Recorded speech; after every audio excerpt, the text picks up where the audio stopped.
So, this is a tricky situation. I ran away from my wedding after finding out about the bride's affairs, but now my ex bride, as in my ex fiance, is blaming me, saying it was all staged to check my trust in her. But as I went deeper, I uncovered more stuff. I'll tell you everything. Let's start from the day of my engagement. Hey there, fellow Redditors. I need to get something off my chest. A wedding story that's way more chaotic than trying to untangle earphones. So here's the deal. I was all geared up to say I do to the love of my life, thinking this was going to be the beginning of something beautiful. But hold up. Let's rewind a bit. Before the big day, my fiancé started acting kind of distant. I figured it was just wedding stress, playing tricks on her mind. So I brushed it off, hoping things would get back to normal. Now, fast forward to the actual wedding day, and I'm suited up, ready to tie the knot. But then, out of the blue, her maid of honor pulled me aside for a serious chat. She hit me with some heavy truth bombs. Turns out, my fiance's been on a cheating spree, and she's got solid evidence to back it up. I swear it felt like I got hit by a freight train. One moment, I was all smiles, and the next, I was trying to come to terms with this absolute betrayal. How did things go from picture perfect to a soap opera plot twist beyond my understanding? Props to my maid of honor, though. She had been a real rock star throughout this mess. She was like, dude, let's bounce before this wedding turns into a drama fest. And you know what? I couldn't agree more. Ain't nobody got time for that. So I made a quick getaway, bailing out from the ceremony that was supposed to be the highlight of my life.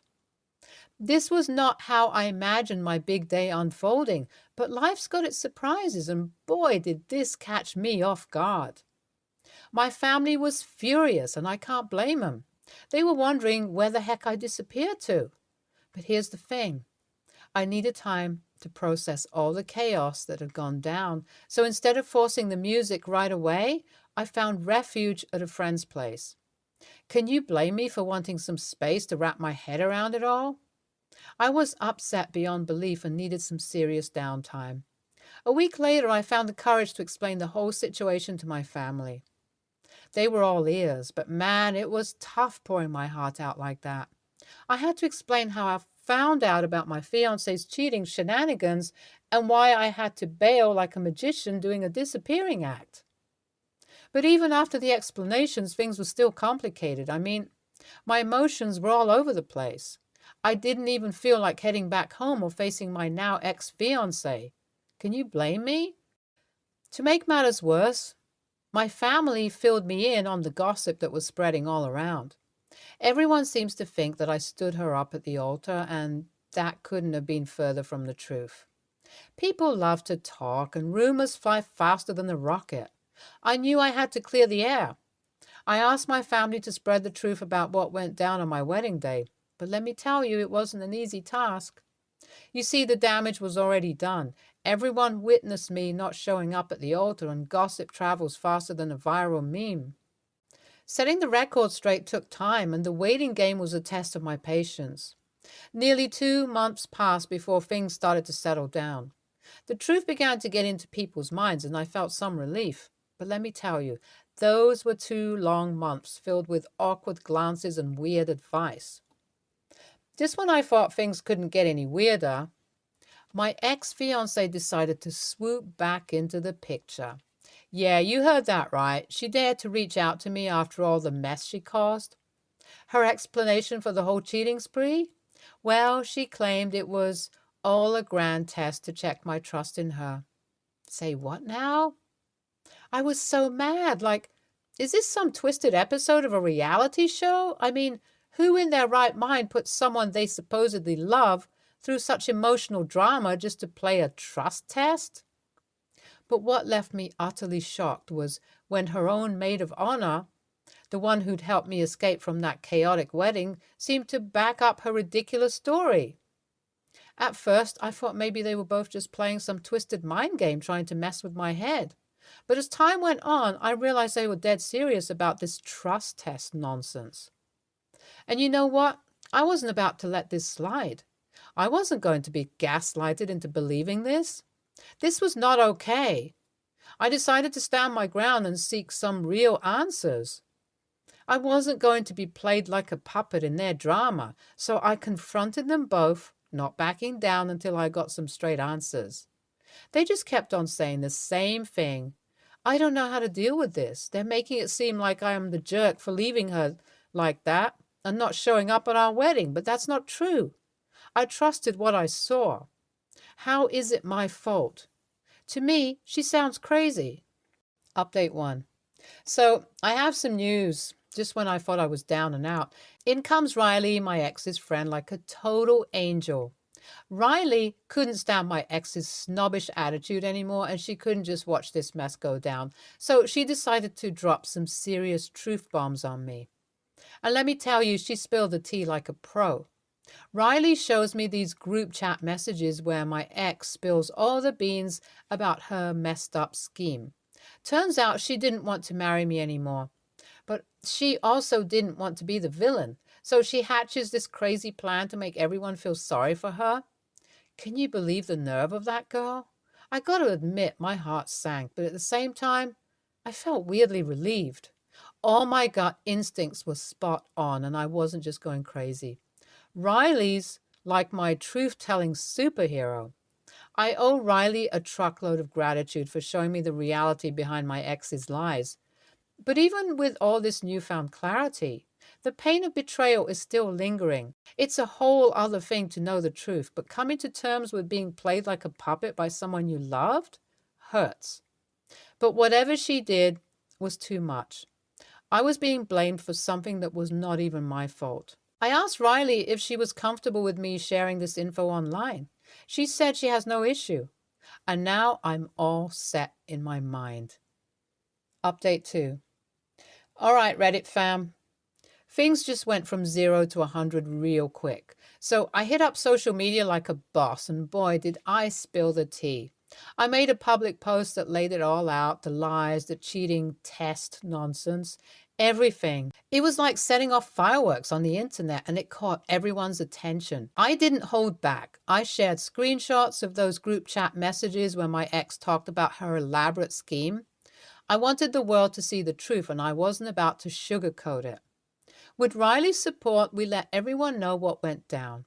My ex couldn't hide in the shadows any longer. It was time for her to face the consequences of her actions.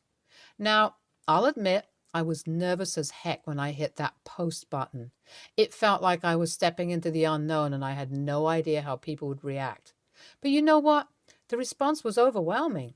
People rallied behind me like I was some kind of online hero. They saw through my ex's lies and showed me an outpouring of support and love. It was like a virtual group hug, and I'll forever be grateful to those who stood by me. Sure, there were a few negative comments here and there, but haters are going to hate, right? I didn't let them get to me. Update 3. Hey there, Reddit crew. It's time for another update. So after I spilled the truth tea all over social media, my ex tried to pull a 180 and convince me to take the post down. I stood my ground like a rock, and I didn't budge an inch. I knew I had to stay true to myself and not let her manipulate me any further. So I told her to take a hike and blocked her from every corner of my life. And you know what's even better? My family and friends had my back in this too. They saw her true colors and decided she wasn't worth having any space in our lives. Boom, blocked. As for Riley, she's been a total MVP throughout this whole ordeal. Yeah, she might have some beef with my ex, but that's none of my business. I'm just grateful she had my back and helped me expose the truth. She's a real friend, no doubt about it. Now I can finally breathe easily. I've cut all the ties with the drama and toxicity that was weighing me down. And all those misunderstandings about me ditching my ex at the altar, they're all cleared up now. Thanks to that post, people finally know the truth. I can finally walk around with my head held high, knowing I did the right thing. So all good now. Ex blames me for ruining her image, but it's not my fault, right? NTA, and oh my God, you guys, this wedding drama is like something straight out of a reality show. First, he runs away from the altar, then he tries to play it off like it was some trust test. That's like next level crazy. But props to him for exposing the truth on social media. You go, boy. And Riley, what a legend for spilling the tea. The ex got what she deserved, getting blocked from everywhere. Drama queen alert. Anyway, glad he's living his best life now away from all that mess.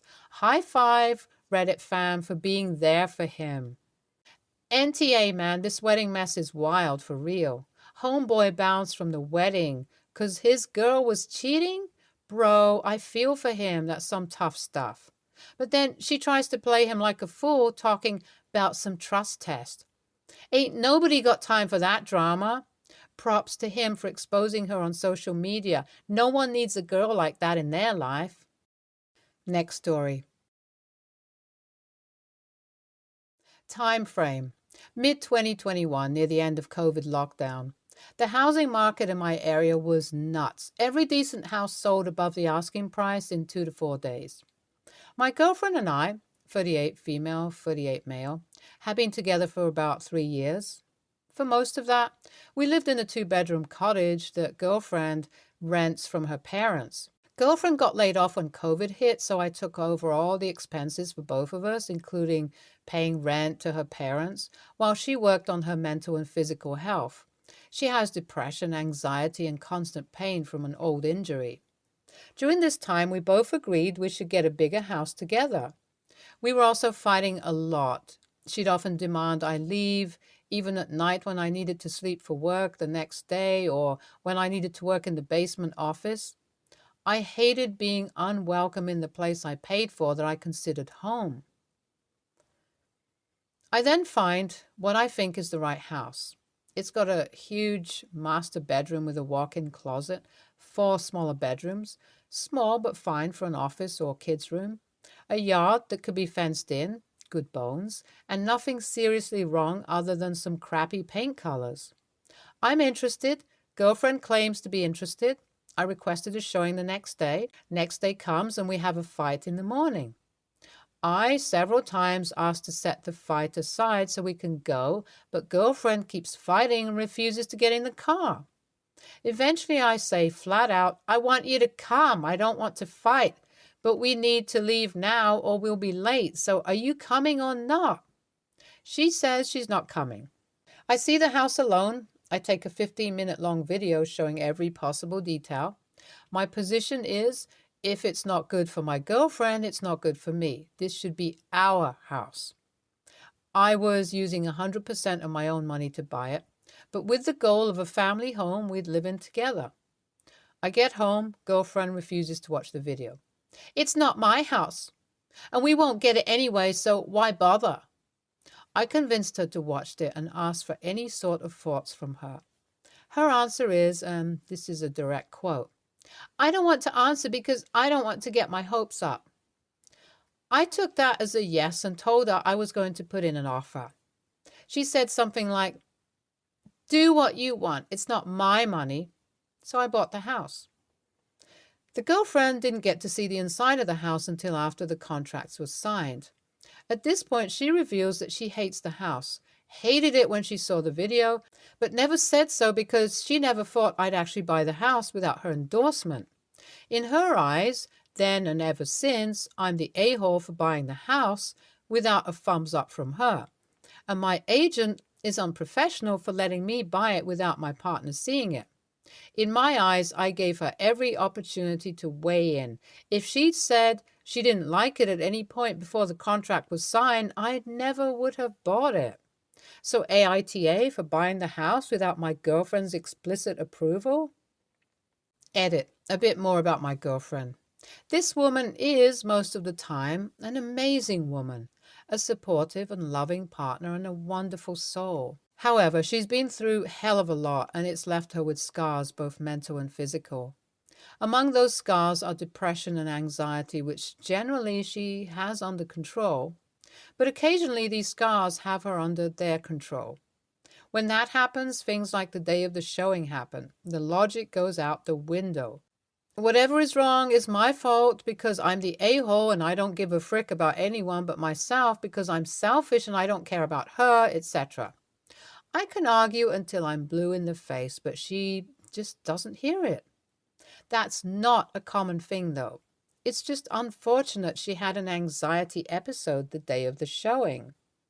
It's important to understand that this story is about my girlfriend at her worst, most stressed out and most anxiety driven. If she was like this all the time, I'd have left a long time ago. NTA, TLDR. Your girlfriend wants to break up and you two ought to go your separate ways. Your girlfriend is a walking red flag. First, it's not healthy to ask someone to leave shared housing, particularly if the person you're asking to leave is the one paying for said housing. Second, you offered your girlfriend umpteen opportunities to view and veto the purchase before you made it. She can't play these passive-aggressive games and then get upset when you move forward.